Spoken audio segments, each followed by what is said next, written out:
Good morning, everyone. Good morning, Gaetan. Good morning, Roman. Good morning. How was your flight, Gaetan? Excuse me? How was your flight? I heard you were somewhere in New Mexico. What happened? Yes, I was in New Mexico. I arrived in El Paso on Saturday and drove all the way to Las Cruces by Hubert. Wait, Kathy is there, right? Yes, Yes, that's where I am. Yeah. And she refused to see me until the next day. No. She parked me in an hotel. It's called decompression. Yes, she parked me in an hotel room all by myself, no food, and I have to order pizza from outside. Yeah, it's life on the road.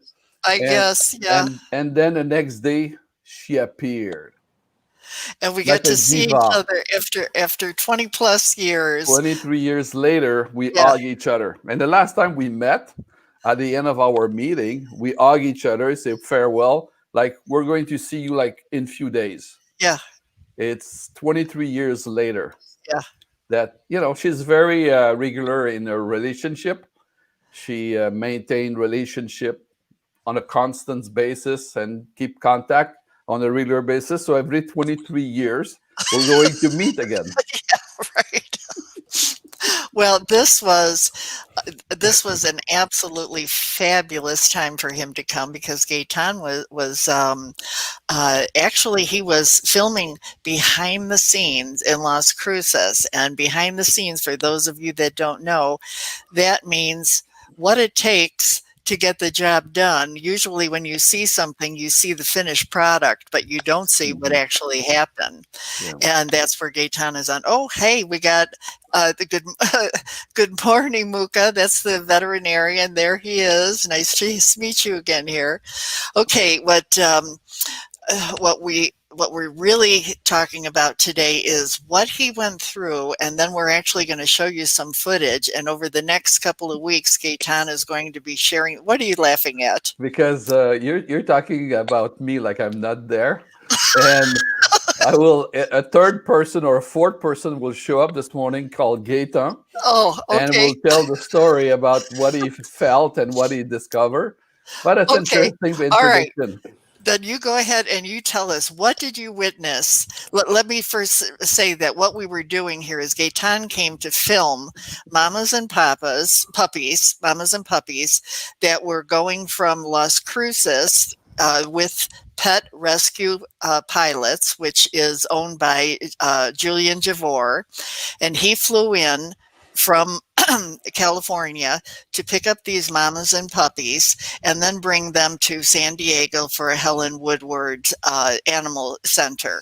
And the reason that they were brought there is so that they would not be euthanized. And that's the main purpose. So now we're going to ask Gaetan. So what did you witness, Gaetan? And I'm going to keep my mouth shut. Well, you all say everything I witnessed already. Okay. Okay, seriously. We met after 23 years. That was fantastic. Then we drove to the eastern corner of New Mexico to a place called Almost Home Rescue, if I'm right, the right name. Diane Avery.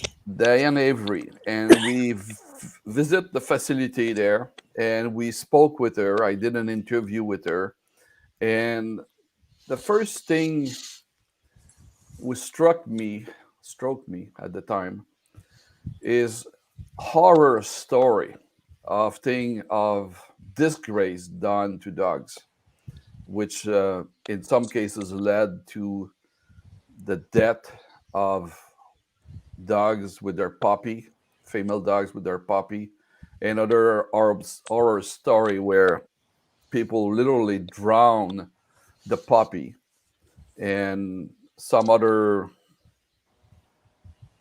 disturbing story like that I will not share with the audience. Um, and that was the first kind of eye opening. The second part is looking at the work done in the in this almost home rescue, and they do what I found out there. They receive a puppy or dogs of any age, and they will provide medical attention, cares, and are working with organization like Barkhouse and our friend Pet rescue, Julian. Julian. Thank you. And so they will restore the life in the puppy, provide vaccination, provide medical care, vet care for the puppy or animal. And it can be a dog of any age. It's not a matter of if it's a young puppy or an older dog. They will take care, restore the health of the animal, and then provide the animal for adoption to a third organization. So Barkhouse and um, sorry, I have his name. I spent Julian. I spent 3 days with him, Julian, and this morning I cannot even pronounce his name. So Julian, I apologize for that. I'm so sorry.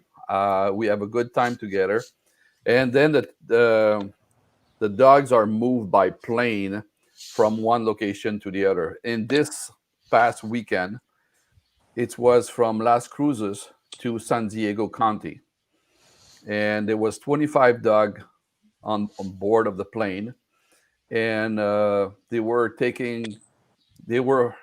What is interesting? They flew the dog. We flew the dog. I was not the pilot. I was in the plane, and we took off.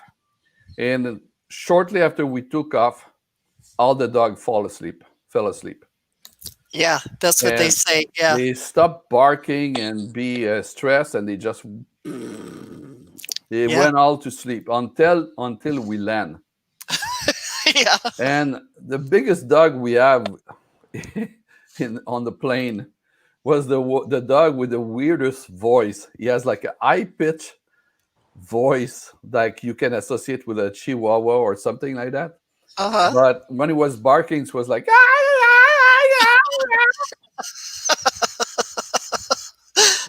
and Which is we're which looking is for something more macho yeah. as a bark, but he was, Nevertheless, when we arrived in San Diego, there was the group from Helen name. I don't help me out. What is the name of the San Diego organization? Helen Woodward Thank you. Animal Center. I should have put my pad and notes next to me, but That's okay. I'll help you through it. thank You you. That's still what have jet partners are lag. for. It's okay. So the Yeah. Woodward organization were there to receive the dog, and as soon as we landed, uh, Julian opened the door and start taking the dog out of the plane, and we lined up the dog near just off the run of the taxi where we were parked near the receiving area, quote unquote. And the van arrived from Helen Woodward organization, and in no time the dog went from the sidewalk, quote unquote, into the van, and then they take off for Helen Woodward Center. So that was the cycle of event taking place during the weekend there. I arrived Saturday, filmed Sunday, Monday on the plane, and Tuesday I was on my way back here. And it was pretty intense, and I must say, I enjoy every single moment of it. It was for me the first time I came out of my cage since March, and I had the opportunity to do some filming with real people in real life, with social distancing and the mask and all what is required. But thanks God, I have the opportunity to do that, and I was very, very blessed by that.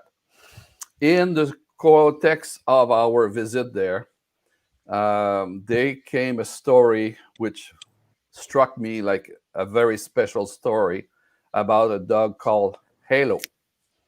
And so this story by itself is a story of darkness and a story of hope. Darkness because what happened to the dog, and hope because when people care, there's hope. And if we Okay, don't care, who knows? okay, let's show it. This is what Gaetan put together in one day for us to get a glimpse of exactly about Halo. The story of Halo. This is a story of darkness, of hope, and of a rescue. Somewhere in the El Paso region, out of a ditch crawls a small, visibly injured dog. At that moment, a dog rescuer was driving down the highway. From the corner of his eyes, saw the puppy coming out of the ditch. The puppy had darkness luring around her. When this good man picked up this weak puppy, Hope came along. She seems to be unable to use her back leg. The man wasn't sure what he could do for her, but being a previous adopter from Barkhouse, he brought the puppy home with him. She was in a terrible state. Barkhouse and Almost Armed Rescue took immediate action to help the puppy they named Halo. The veterinarian determined this 3-month-old puppy was shot with a BB gun, and the pellet lodged in her spine, preventing her from being able to use her back leg. Halo is a story of hope. After a successful fundraiser to provide medical care, surgery, therapy, and rehabilitation, Halo is learning to use her back leg again. Halo is improving daily. She runs, plays, tries to keep up with the other dogs. She is an inspiration to all of us. She inspired those who are facing rehab to regain physical or mental abilities. Halo just doesn't give up. She is a special dog. People like this man who rescue her, Barkhouse, and I'm Almost on Rescue, and everyone who contribute to her rescue and care are the living proof that there's a light in the world. Out of darkness is the story of hope for all life. If we only care for others, when we care, hope is possible.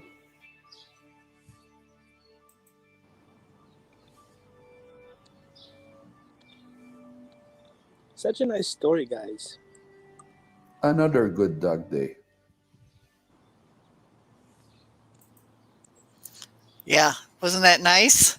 Yeah, what's your comment on that, Roman? Because you've seen a lot of dogs that have gone through a lot of trauma, and when you see that they've gone through rehab and people take the time, and these are not trainers; these are just dedicated Yeah. people that just love animals and want to see the best for them. So they're taking her to physical therapy. She swims. I think it's like 3 times a week. She really has gotten some really good care. I think those people are my heroes. We think heroes have to be big, strong, do big things. Those small things make such an impact in the animal community, and I think it does affect also the animal collective. We're coming out of let's say 200-year trauma that we treat animals a certain way. We feed them bad food, we put them in kennels, we kill them. you know we have like 1.3 billion dogs out there in the market, in the world, and 700 million dogs are in people's care. We have to treat animals better. And shooting a puppy with a BB gun, somebody had fun with it, somebody has no morals and ethics, and that dog end up in a ditch, and one person pays attention to his environment, is actually present while driving a car, seeing something moving so small from a car perspective, and he pulls over and saves that dog's life. It's not just doing something to help a dog, he's something to help a collective. And I think we should see that from that perspective. Those people don't have fundraisers. to make those choices. They make choices instantly because their heart is in the right place. And I so appreciate whoever rescued that dog, and I also appreciate the Right. rescue who first spent the money and the hope, offering hope to that dog, and then try to fill the gaps. Right. And then, the other thing too is that when you see people that will take a puppy in or an injured dog, they expect or they request or they're asking for help. And then there's nothing more dissatisfying than to go to a shelter and the shelter say, sorry, we can't help you, we're full up. So what do you do in a case like that? See, that's where Barkhouse comes in, because Barkhouse has like what's the word I want to use? An interception program Mm-hmm. where they will intercept before the dog goes to a shelter and they'll find a foster. So what this guy really did is he reached out to Barkhouse right from the get-go. He didn't even go to the shelter because he knew that Barkhouse would help them or help him. Mhm. And then, of course, Kelly from Barkhouse, who's the founder, and she actually is really the guru of Barkhouse and all of their programs. What she did is she went to Diane because she knew that Diane was in a position to be able to help from I'm Almost Home. So it was a win-win situation, but you're absolutely right. Then there's the rehab, then there's everything else that goes along with it. And who's going to pay for that? So most of these groups rely 100% on donation. And a lot of people say, well, I want to know where my money's going. And in this case, the money went to really, what's so funny? It's funny because people want to know where their money goes, but the big companies who make money out of those donations don't tell you where the money goes, and still they get the most of the money. Yeah, that's true. That's very true. That's very true. So I wanted to get back to Gaetan here. Now, Gaetan, tell me what did you think about the group of people that you saw that were doing the work, the volunteer work, the foster parents, foster moms mostly? Everybody from Helen, Kelly, yourself, and all the volunteer there, Coco, and everybody involved dedicate themselves to help save life, in this case of dogs and puppies, and no one received compensation. This is an act of the heart. It's not for financial compensation. Is not, and I felt from many of them that they cannot not do it. It's something they felt they have to do it. They felt it's important. They felt it's a matter of life and death, and they care for it. And that's what struck me there, the dedication of the people there. And I would Right. like to take thanks Ellen, Kathy, Kelly, and everybody who helped me, and Julian who help my production going on. Normally, I have like a crew. I was the crew, and hopefully, I think I have some good footage I can show next week for the part one of this Okay. documentary, and the week after we'll have part two, and then we will see there if we have a part three or we have enough. We can cover enough in part one and two. So it's a gesture coming from the heart.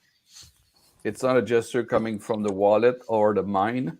Right. And this is the greatness of it. This is where human shine. Exactly, exactly. Here I've got Muka, who is the veterinarian. He just said, yes, this is a story of really beautiful hero, a beautiful dog who has the willing and hope to live and walk from the first time I saw the x-ray. Oh, that's right. Kelly told me that she had sent the x-ray to Muka so that he could take a look to see how severe her injuries were, which were pretty bad. Mhm. He knew that this is a hope, and really it was a miracle because the shell was in place, which is very critical and very near the pellet. Actually, the pellet was in place and very critical and very near from the critical points, like the vertebral column and nerves. Really, Mhm. it is a story of help. Thank you, Muka. So, when you see these kind of stories and you see everything that's going on, it it really gives you a feeling of hope, like you said. So I wanted for the flight that you were on, Hmm. once you were getting ready to take off, in your own words, you said a couple of things. So I had made a little video of it and did a post, and I put the link to the post on Barkhouse in the comments below. But I wanted to share this with you now. This was when Gaetan went, and we're going to go right over to this right here. Okay. Whoops. Let's start this.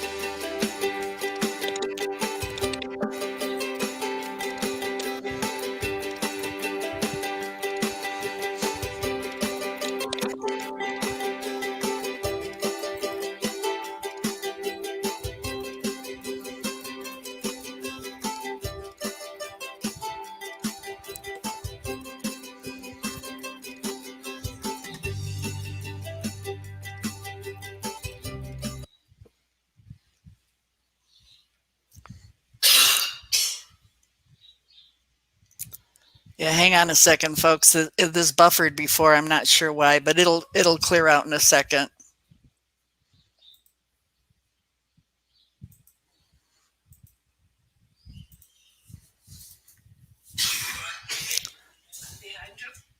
Yeah.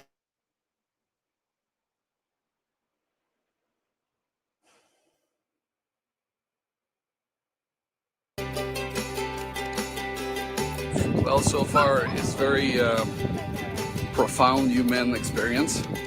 We're taking care of dogs, but at the bottom, at the end of the day, we're taking care of humans also, and preserving life. And for me, it's very important to preserve life. And preserving life of dogs is as important as any other life. So it's very happy to be part of this operation. We'll do a video and we'll share that with everyone as soon as possible. Okay. Now we're about to take off for San Diego. In San Diego, we'll connect with you again and give you an update when we arrive there. Sounds good. Thank you.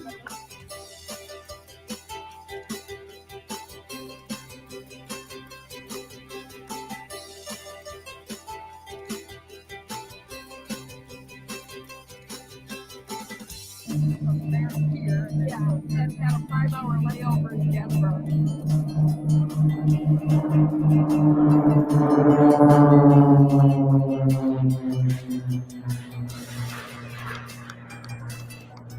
Yay!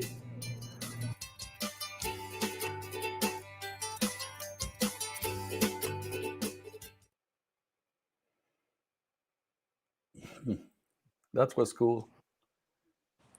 Actually, I think that seeing that plane going up, now I know who was screaming in that plane. Yeah, the dog's in the back with the voice of a Yeah. soprano. Yeah. Yeah. How much does this operation cost to flight these dogs down there? Like from a financial perspective, I have what's an the interesting anecdote with Julian and I on the plane. So he planned his trip, okay, from Las Cruces to San Diego County, and the GPS shows how much when are we expected to arrive, and where to fly between the different aerial zone. And at some point there was a restricted zone, and he called the control tower and asked the status of the restricted zone if he can take a shortcut. And the control tower gave him a clearance to fly through that restricted zone because it was not active. And he said, well, we just saved $6.66 for 1 minute of flight. So a flight of 2 hours and 40 minutes multiplied by $6.66 per minute, that gives you a sense of, just for the fuel, how much it costs to fly from Las Cruces to San San Diego. Diego County in California. So Which number is that? I'm really bad in counting. If I don't see bones in front of me, I cannot count. I left my phone outside of the room. So Okay, well, 240 minute of flight multiplied by 6, it's $12,000 or something like that. If I'm not wrong. 1,200. 1200. Well, $1,200. Yeah. Yeah. Okay, 240 times 6.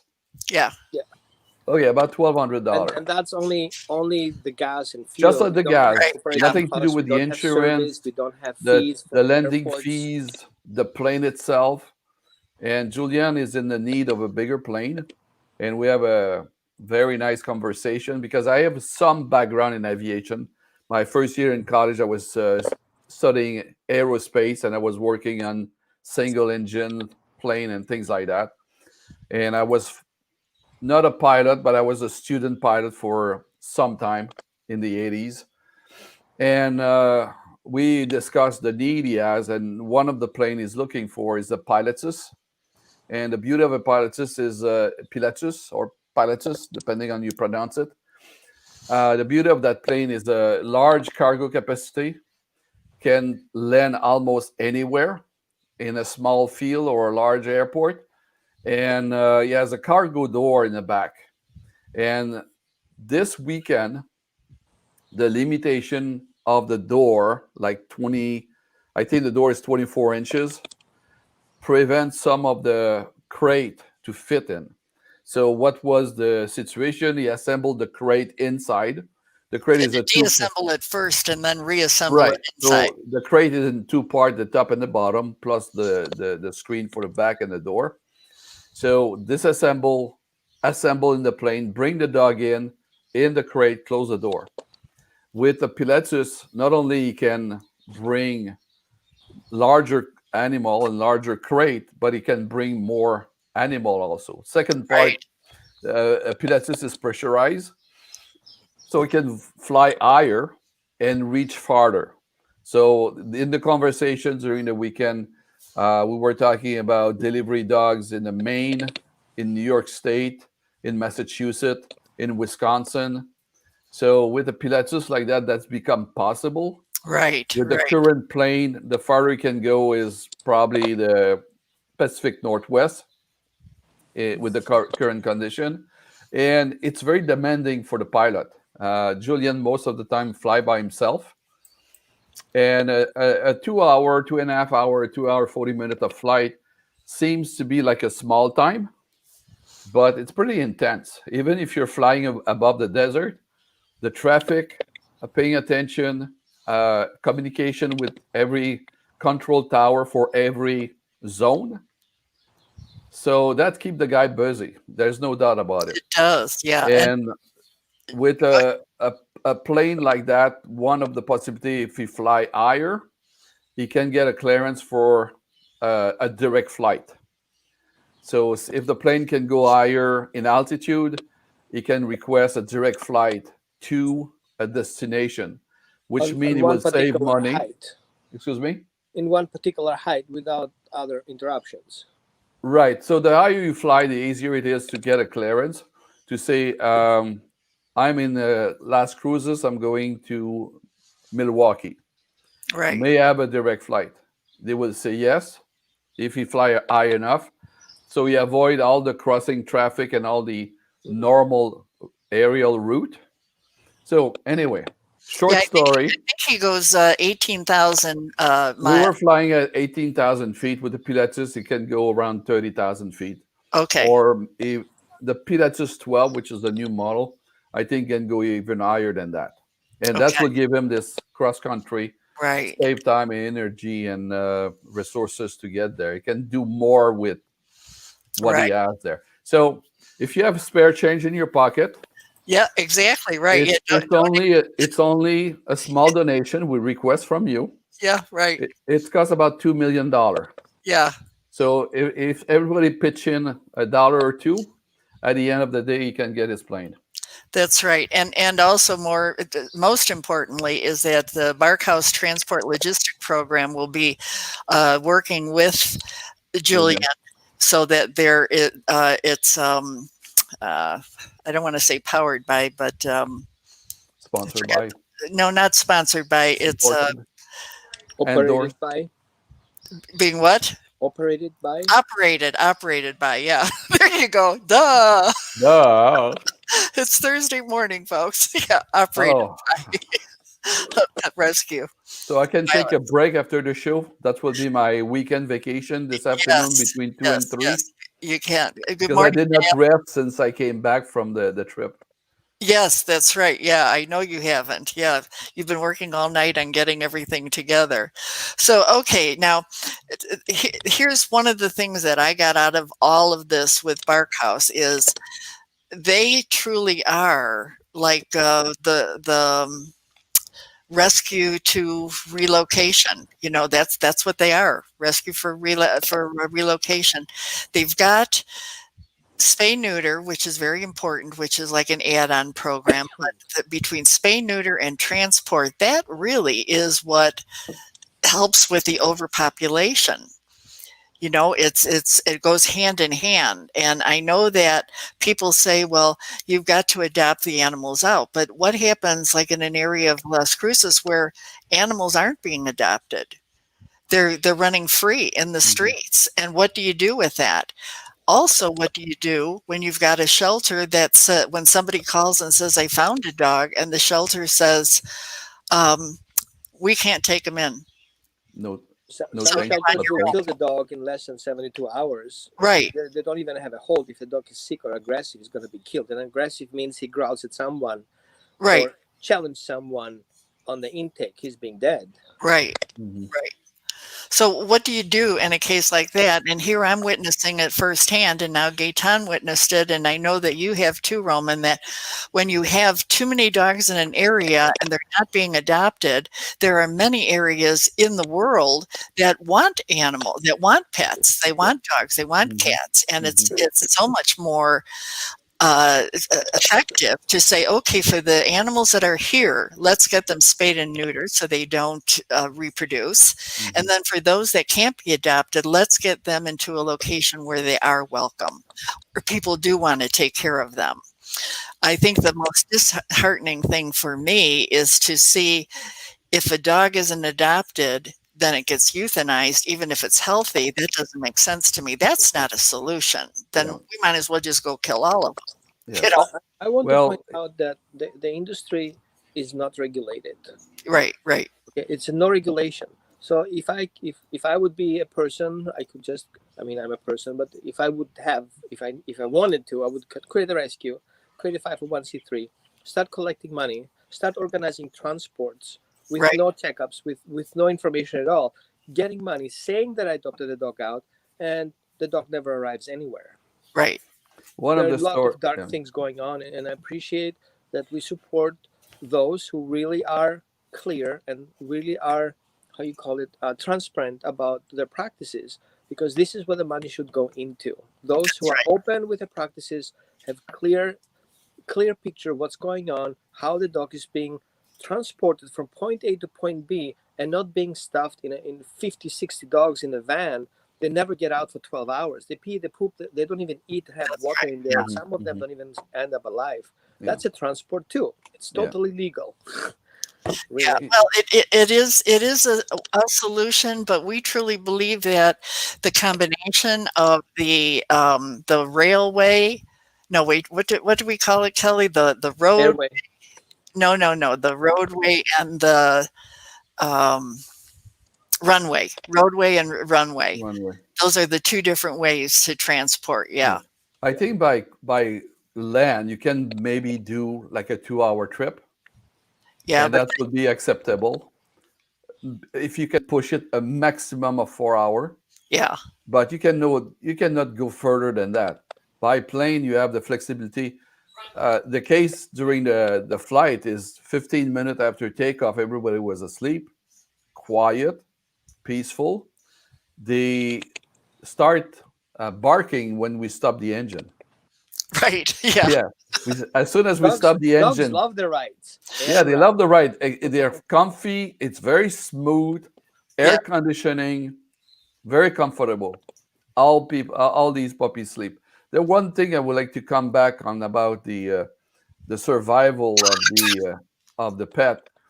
I will not in the weekend during the weekend. Somebody share with me that in a large city they cannot kill enough pet fast enough to prevent overpopulation. And if sterilization is the solution there, that will save life. And instead of having, and they are talking about thousands and thousands and thousands of dogs and cats killed. And they say it's not enough to prevent overpopulation. That's right. So, Yeah, because they don't spay and neuter. They bring the yeah. animals into the shelter. They don't have them spayed or neutered. And well, in some shelters they do, and it's a requirement for adoption. But in some areas, if the spay and neuter is the key to keeping the animals in the area and not multiplying. Right. But again, getting them to go from if they're not being adopted in an area, then they need to find another place to go, and transport is the way to do that. And air transport is the ideal way. That's where Barkhouse is headed, is having their own logistics program. Yes, and that's fantastic. Right, right. So, okay, that was a great show, everyone. Really appreciate you being here. Did you guys share the donation button? Because I want to share something with you guys. Okay, go ahead. I want to encourage people and kind of like a chime in. I don't have cash flow right now to spend the money that I would love to spend, but here's what I suggest. I offer whoever donates $100 towards that airplane, he gets a free session from me. Online session. That's great. Thank you so much. So you get 2 flies on one shot. One, the airport can be bought faster, and one, you get help for your dog. Okay, there you go. Thank you, Roman. That's very nice. Offer, Roman. All I need from you guys is somebody send me that email, whatever anybody donates, and puts there, I need help training. Yeah. He just got a session. Wow. Okay, Thank you. Thank you for that. Kathy, there's a silence here. Because I'm putting it in 1 hour of his training. Okay, there we go. There we go.